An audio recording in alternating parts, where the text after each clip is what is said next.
Oi, pai.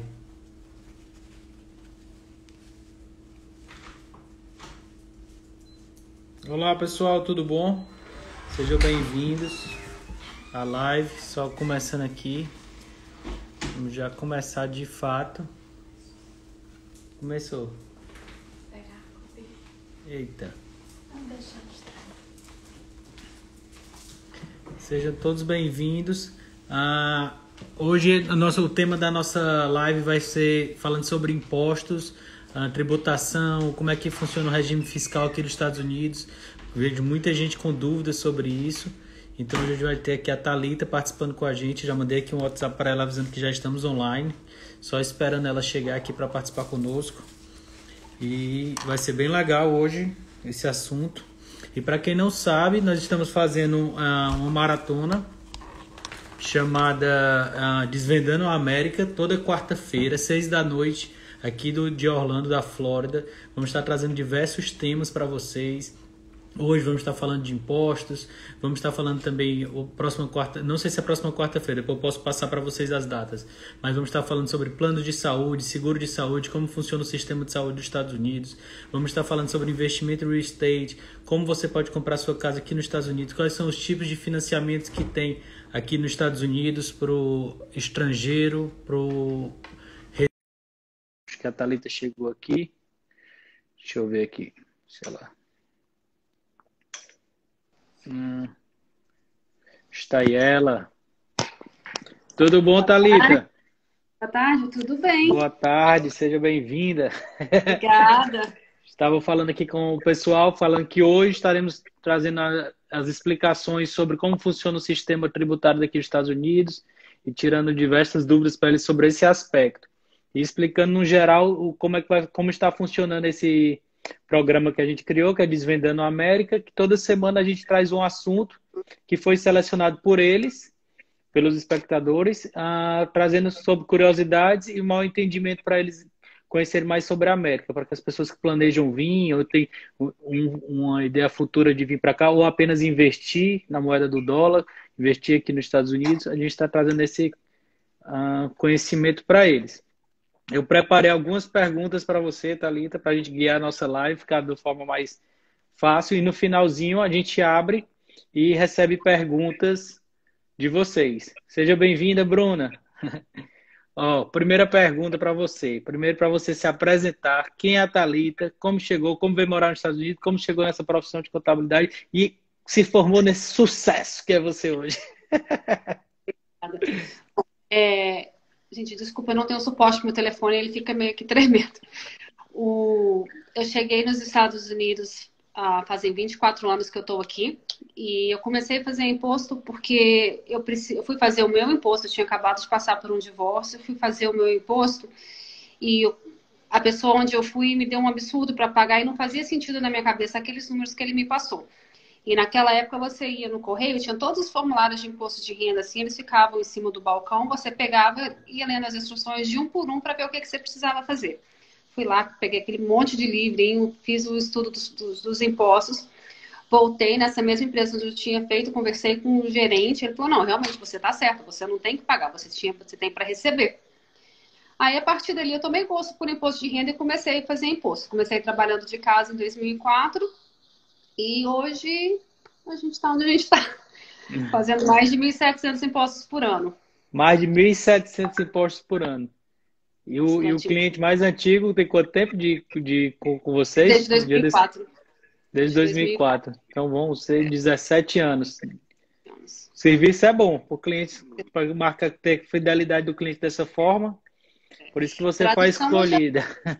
Tradução eu já fazia antes, Vitor. Tradução, na verdade, eu comecei a fazer, foi mais ou menos no ano 2000 que eu comecei a fazer tradução, esse tipo de serviço de tradução e de imigração.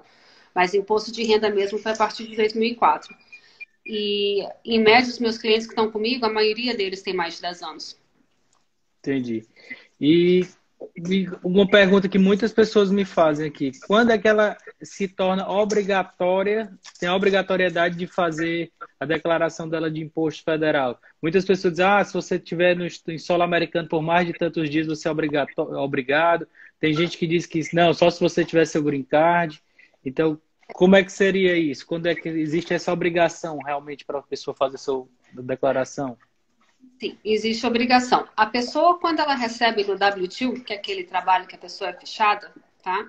Então, se ela recebe menos de US$ 8.200, ela não precisa fazer essa declaração, porque do federal ela vai estar isenta e o social e o Medicare já vai ter sido retirado na fonte. Então, isso se ela receber no W2. Agora, qualquer trabalhador autônomo acima de US$ 600 por ano, tá? Você ganhou US$ 600, já é obrigado a declarar, Já tem que... independente do seu status imigratório. Eu até tinha visto até para alguns amigos que têm aqui como visto de estudante, diz que depende, existe uma declaração que você faz como estudante dizendo que embora você esteja no solo americano, você isenta como se fosse a sua responsabilidade fiscal, alguma coisa assim. Isso. O estudante, o que ele tem o visto F1 e às vezes o visto J1, tá? Ele é isento de poder ter que pagar tanto o social como o Medicare.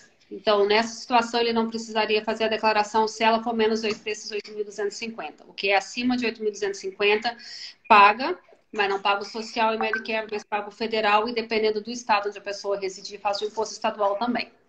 Isso, que até a Joana acabou de perguntar. Isso difere em cada estado, certo? Sim. A regra do federal é a mesma para todos, aí o estado vai depender. Tem estado que cobre imposto e tem estado que não cobre imposto. Se não me engano, são somente 12 estados que não cobrem imposto estadual. A Flórida é um deles. Por isso, venham para a Flórida. Outra pergunta para ti. Nesse tempo de fazer esse serviço de impostos e declarações, quais são os maiores erros relacionados que as pessoas cometem? Às vezes por não saber, ou às vezes realmente por ser mal instruído, ou às vezes até por tentar fazer só.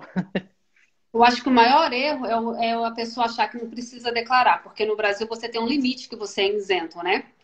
Então, o maior erro que eu acho é eles acharem que não precisam declarar porque eles calculam mais ou menos baseado com os números do Brasil, então eles acham que eles estão isentos e na verdade não estão. E a hora que você vai pegar para regularizar a situação dessa pessoa, você tem que voltar anos para trás para pegar e arrumar. E aqui o problema com declaração de imposto não é brincadeira, né? Da cadeia. Da cadeia. Da E vai cadeia. mesmo, né? Então, E gente, isso é bem importante, essa parte de declaração de imposto, essa parte fiscal é algo que tem que ter bastante atenção. Sempre a gente indica, principalmente para os meus clientes, eu sempre indico ter um contador qualificado. Hoje em dia a gente indica a Thalita, tem outros parceiros também que a gente indica na parte de contabilidade, para estar sempre fazendo esse acompanhamento dos seus investimentos. Ah, Vitor, mas eu só tenho uma casa de locação. Está gerando renda, tem que tendo que estar sendo feito o imposto da empresa, o seu imposto. Não é isso, Thalita? exatamente. E uma outra coisa também que você, complementando a pergunta que você me fez, uma coisa que o pessoal não guarda é recorde do que precisa. É muito importante que a pessoa guarde esse recorde também, desses documentos, para quando for fazer o imposto, a gente ter os comprovantes se precisarem.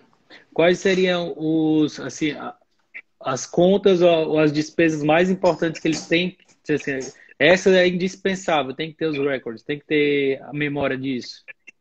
O trabalhador autônomo tem que guardar tudo, tá? A pessoa que trabalha por conta, ela usou de despesa em referência ao business dela, ao trabalho dela. A pessoa que é assalariado seria mais se ele estiver usando dedução por item, que você pode escolher se você vai usar dedução padrão ou por item. Então, se você escolhe usar dedução por item, você guardar os comprovantes desses itens, que no caso seria a despesa médica e dentária, acima de 10% do salário da pessoa, o imposto pago para casa própria, juros pagos para casa própria, escola das crianças e doação. Isso seria como se fosse fazendo uma comparação com o Brasil, mas no âmbito de empresa. Como se fosse um lucro presumido e o lucro real, né? Na verdade, se E, você optar por detalhado, você vai detalhar todas as suas contas para ver realmente seu imposto. Ou se você optar por outra forma, já tem uma média federal que é utilizada, não é isso? exatamente, isso mesmo. E Thalita, o que eu observo que uma das grandes diferenças do regime de imposto americano para o brasileiro é que o regime americano ele utiliza por caixa, né? É o que de fato você recebeu, o que de fato você pagou. No Brasil a Isso. gente vê muito por competência, né? Caso você vendeu sua empresa, digamos, e nem recebeu o dinheiro todo ainda, você já tem que fazer parte dessa declaração no Brasil. Aqui nos Isso. Estados Unidos é diferente. A gente chama cash basis, né? Que é o de caixa que você fala. A maioria dos impostos, sim. O imposto pessoal vai ser sempre por movimento de caixa.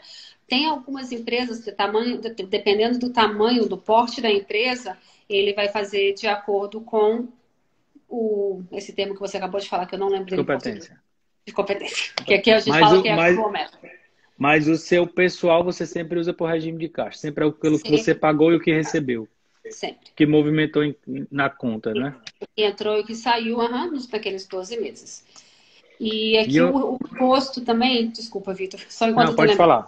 ele vai você sempre declara a partir de 31 de dezembro, tá? Se você é empresa, você pode escolher se você quer mudar o seu ano fiscal. Então, se você não quiser fazer em setembro, igual as empresas vencem, ou março, em setembro a extensão, você tem essa opção também de trocar, escolher um outro mês fiscal para sua empresa também.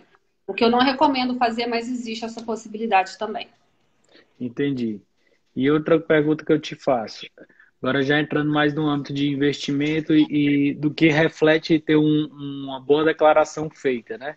Porque a declaração de tax return, ele interfere muito na sua geração de crédito e nas linhas de crédito você vai conseguir, né? Às vezes a Isso. pessoa diz, mas por que é que eu tenho que pagar?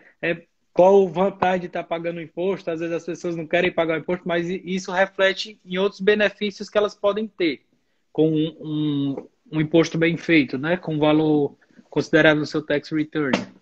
Isso, ela vai ter o benefício que ela vai conseguir um empréstimo, né? Que quando o banco vai te emprestar, ou tanto para crescer a sua empresa, ou para você comprar uma casa ou um carro, eles querem ter certeza que você vai ter renda suficiente para poder cobrir aquele empréstimo. Uma outra coisa também que é importante de fazer um imposto bem feito é que a aposentadoria aqui você vai receber de acordo com o que você pagou de imposto de renda. Então, se você faz um imposto de renda muito baixo, quando chegar a sua vez de aposentar, você vai aposentar com quase nada.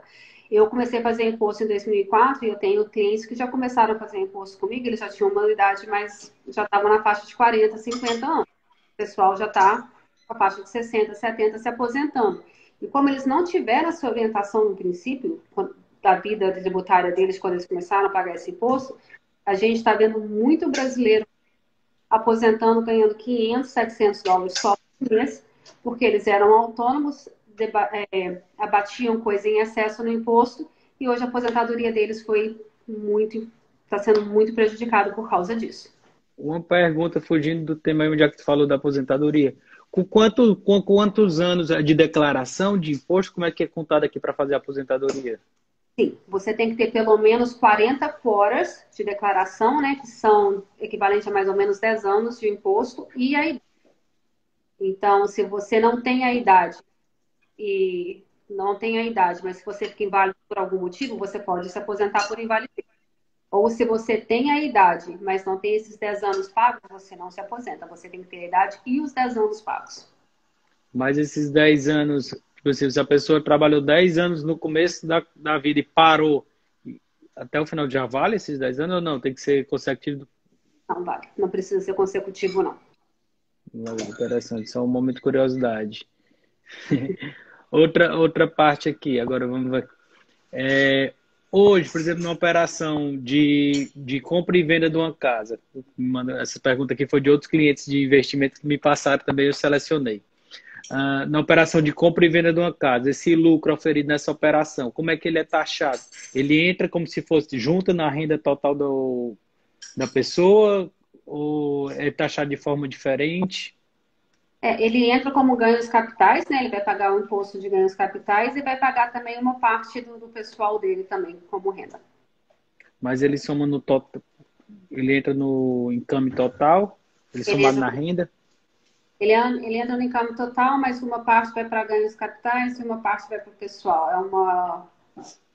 Eu preciso ter um quadro meio para te explicar essa conta. Não, tranquilo.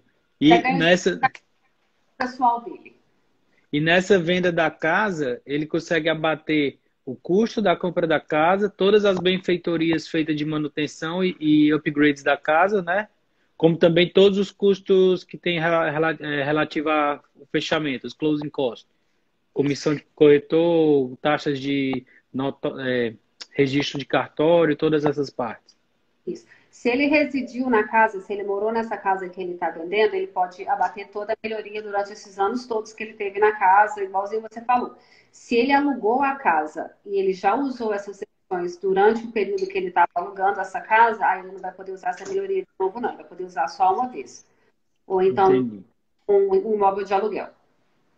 A depreciação, ela não entra no momento da venda, ela só faz tem um incentivo fiscal se for no relativo a ganho de alocação, né? Isso. A depreciação a gente só usa em imóveis de investimento, isso. Certo. Então, deixa eu ver aqui. Acabei de dar uma dica da minha próxima pergunta.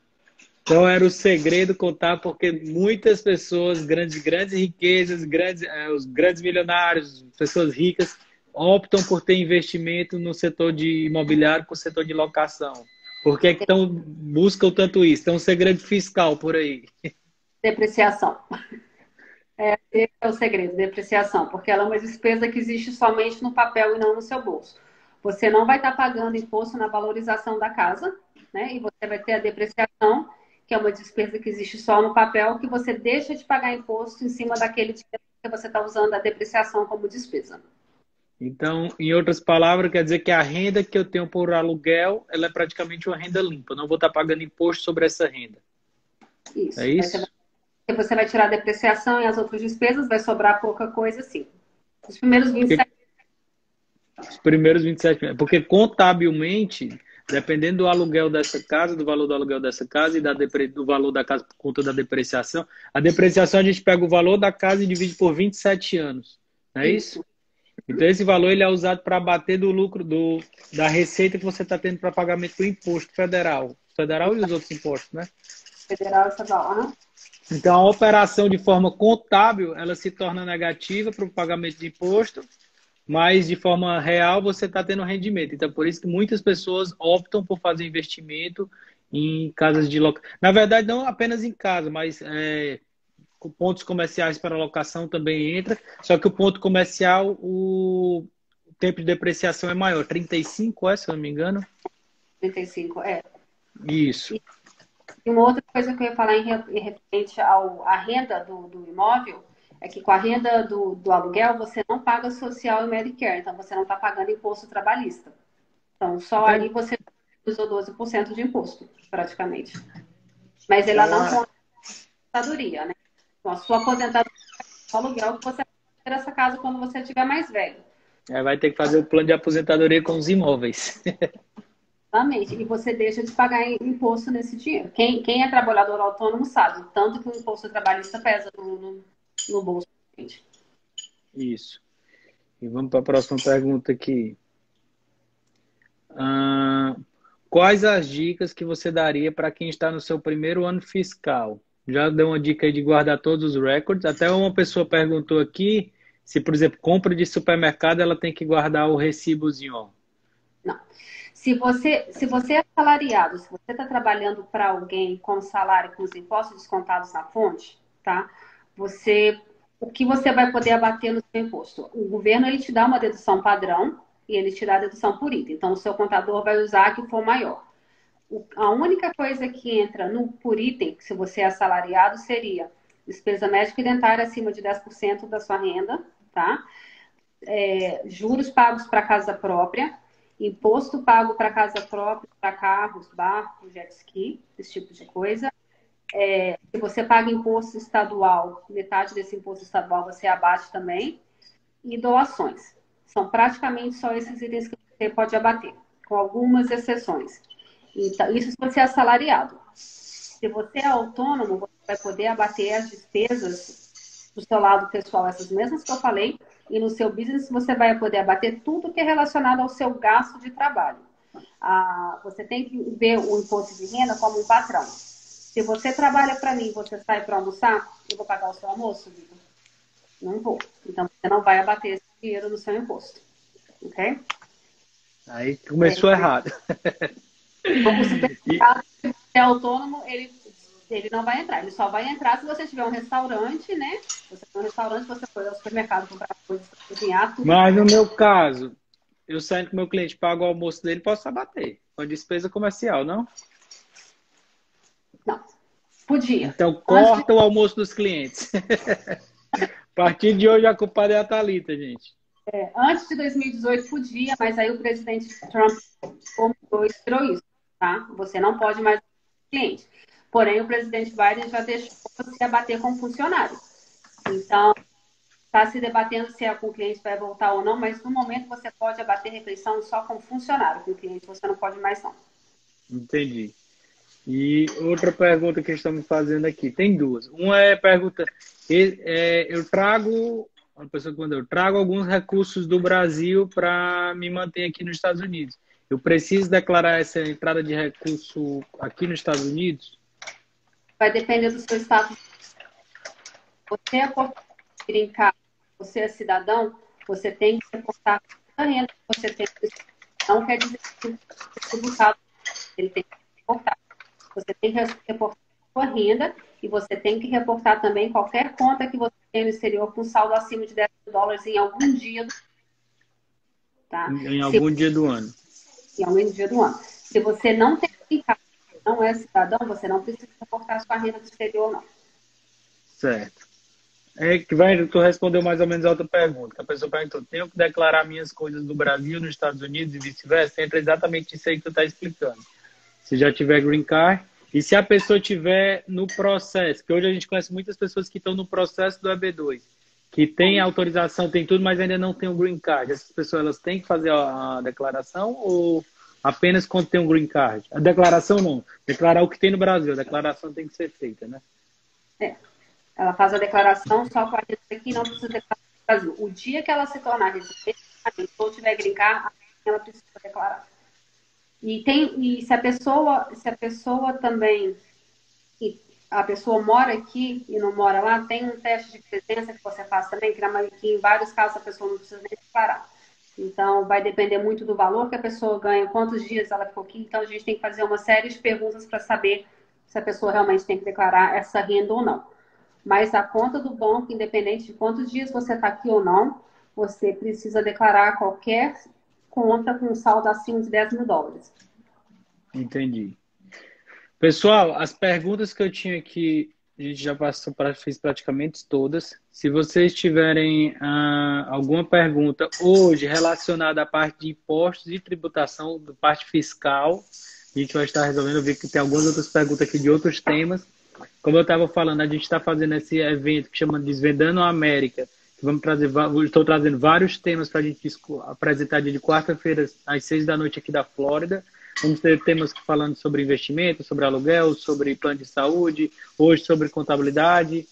Dia 2 de setembro, a Thalita vai estar aqui de novo falando sobre propostas de tipos de financiamentos para estrangeiros, residentes, que ela também trabalha ela é uma broker mortgage, né? Trabalha com essa área de financiamento, ela é um agente na parte de financiamento, que é até interessante que ela, como ela trabalha nas duas pontas, ela sabe, então, quais os pontos importantes da contabilidade que vão refletir na análise do broker mortgage, e pode dar que até a gente, às vezes, tem clientes que ainda não estão preparados para o financiamento, e a Thalita acaba que diz, vem por aqui, tem que fazer isso, abre um cartão a mais, melhora seu score, e acaba que dá dica para a pessoa facilitar, conseguir o melhor taxa de financiamento, prazo e valores, né? A pessoa, a Mônica, está perguntando, se a pessoa for levar o dinheiro que tem no Brasil para os Estados Unidos, ela precisa declarar? Mônica, Estados Unidos, se você não tem green card social ou green card ou cidadão, você não precisa declarar. É aqui nos Estados Unidos. Eu cheguei aqui nova e estou aqui há muitos anos, então eu não sei referente ao Brasil como é que vai funcionar. Mas aqui dentro dos Estados Unidos, não. No Brasil, vai ter que fazer a declaração de saída do dinheiro, fazer uma... Esqueci o nomezinho, acho que tem um nome que tem que ser feito. Mas aqui não. E, por exemplo, às vezes a pessoa transfere bastante dinheiro e acaba caindo numa auditoria por causa desse dinheiro, tá? O fiscal do imposto de renda, ele vai querer saber que aquele dinheiro veio de fonte legal. Então, se você consegue provar que aquele dinheiro veio fonte legal e de fonte que não precisa ser tributada, você não vai ter problema nenhum.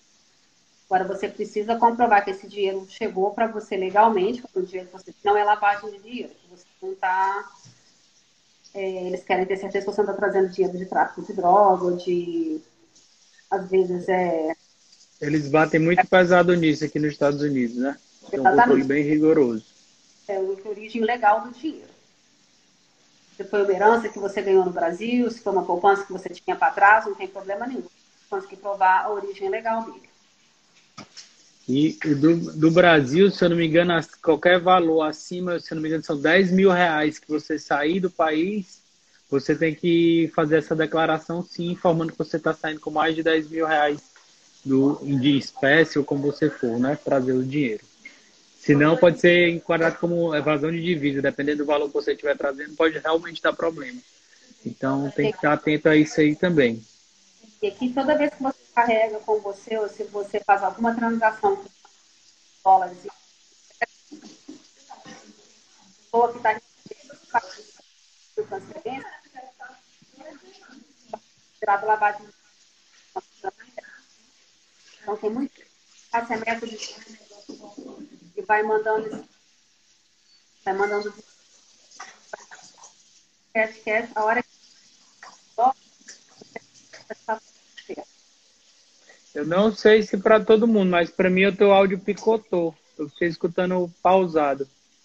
Se alguém puder responder se está escutando bem os dois áudios, mas eu escutei pausado. o que eu falei foi de carregar mais de 10 mil dólares em dinheiro vivo e fazer pagamento acima de dólares em dinheiro. A pessoa que recebe esse dinheiro te reporta para o IRS. Ele tem a obrigação de te reportar. Entendi. Não, então é isso. Ó, falhou o áudio, não te disse? Ninguém escutou o que tu falou. Tá picotando. Os dois ou só o meu? Ou o da Thalita? A primeira vez e a segunda também, agora que eu repeti? Vai, repete aí de novo a segunda. Então, vamos lá. Acima de 10 mil dólares, se você está carregando acima de 10 mil dólares em dinheiro vivo, você usar esse dinheiro, eles podem te questionar também. A pessoa que está recebendo esse pagamento, ela é obrigada a você. Você pode ser também, por causa de comprovar a origem. Então, sempre com você. Eu vou tentar passar para vocês o que a Thalita está dizendo, que segue picotando. Você que estiver movimentando 10 mil dólares, e se eu tiver errado, tu faz um sinal aí, Thalita. Uma espécie, você tem que declarar, porque a pessoa que está recebendo obrigatoriamente tem que reportar esse dinheiro, esse recebimento desse dinheiro para a IRS, né? Que é o órgão fiscal daqui, que é como se fosse o leão do Brasil. Então é isso. Se vocês tiverem mais alguma pergunta, coloca aí. Eu sei que esse é um tema mais denso, é algo que nem todo mundo ainda se atentou para isso, da parte de impostos e tributação. É uma live que a gente até esperava, até conversou com a Thalita, que a gente vamos ver qual vai ser a repercussão, porque algumas pessoas pediram, mas é algo que não é tão falado em si, mas a gente acha muito importante vocês estarem cientes disso também. Então, se não entrar mais nenhuma pergunta, eu queria agradecer a Thalita por ter vindo participar aqui conosco, trazer esse conhecimento. Dizer que dia 2 de setembro ela estará aqui de novo com toda a sua equipe. A gente está falando sobre financiamento, opções de financiamento e mais informações para vocês na parte de crédito e financiamento. Eu que agradeço o convite, Vitor. Muito obrigada. E se vocês tiverem alguma dúvida, pode me mandar uma mensagem. Normalmente ela fala direto, não para não. É porque picotou mesmo. A Thalita orienta as pessoas que desejam migrar a fazer essa parte de forma certa. Ela pode ajudar com a parte contábil. Na parte de imigratória, aí você tem que procurar um escritório, um advogado de imigração. A gente vai ter aqui um dia falando só sobre imigração com um advogado de imigração, com o Murtais, vai estar aqui falando com a gente. Então, fica de olho, acompanha no meu Instagram, segue a Thalita também e acompanha que vai vir muita matéria, muito conteúdo legal para vocês. Tá certo? Obrigado, Thalita. Obrigado, pessoal. Boa noite para vocês do Brasil. Aqui já é 6h30, mas aqui ainda o sol tá grande. Então, obrigado pela participação de todos e até a próxima. Até a próxima. Obrigada, Vitor. Tchau. Tchau.